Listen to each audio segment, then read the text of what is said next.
Hello everyone, and welcome to the first tutorial with Avid Pro Tools made easy with Yomix Pro.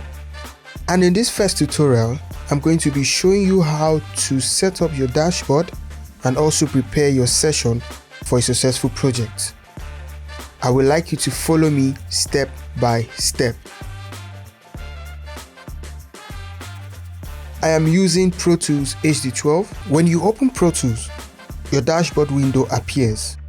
First, you have the Create, you have Recent, and you have Projects. Now, let's move to the main dashboard. You can see Session in bracket local, meaning you can save your session on your PC or your hard disk. Projects, where you see sign-in required, meaning you can save your project on cloud.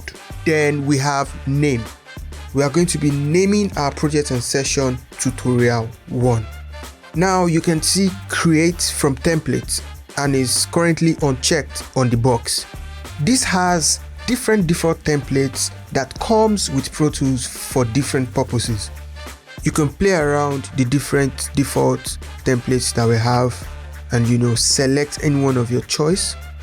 There are different options for you to explore for any style of project you want to work on.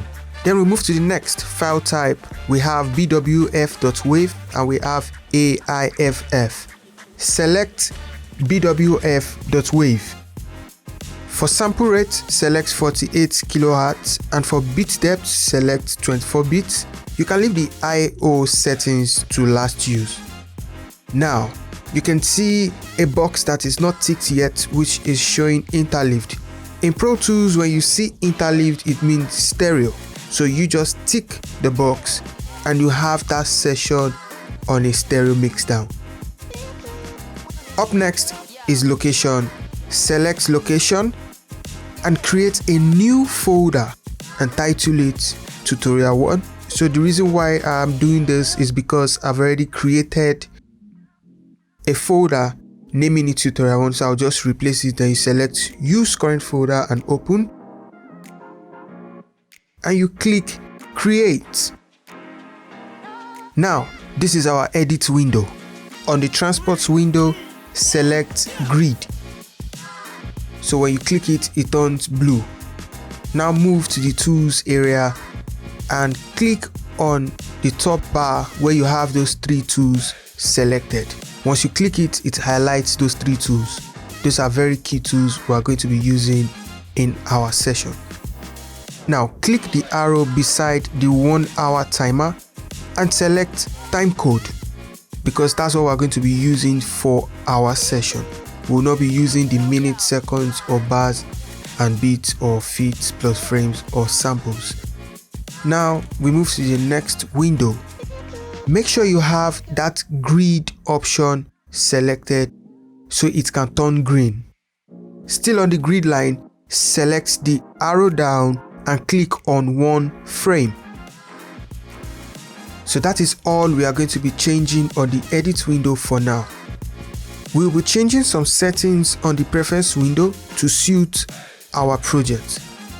In order to do this, click on Setup, we go to Preferences, and now we have our preference window where you have display, operation, editing, mixing, metering, processing, MIDI, collaboration, and synchronization.